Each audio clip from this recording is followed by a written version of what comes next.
Y es nuestro deber dar a conocer esta importante infraestructura de nuestras comarcas porque este aeropuerto nos sitúa en el mapa internacional. Aquel territorio que no tiene un aeropuerto es aquel territorio que no cuenta. No cuenta a todos los niveles, no cuenta en el nivel económico, tampoco cuenta evidentemente a nivel turístico.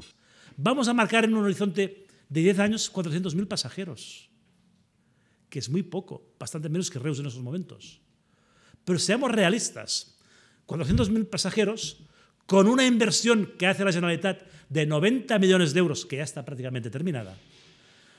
Habrá concesionarios con los cuales estamos hablando, y ya nos han dicho que sí que van a participar en la gestión del aeropuerto, que verán aquí una oportunidad de negocio. Oportunidades para la captación de nuevos mercados. Si hablamos evidentemente de turismo, hemos de conseguir ubicar en el nuevo aeropuerto de Lleida las conexiones de ámbito estatal e internacional que mejoren la competitividad de nuestras destinaciones del interior, pero inmediatamente después también hemos de salir afuera a vendernos y a explicarnos y a proyectar nuestra imagen diferenciada y de calidad.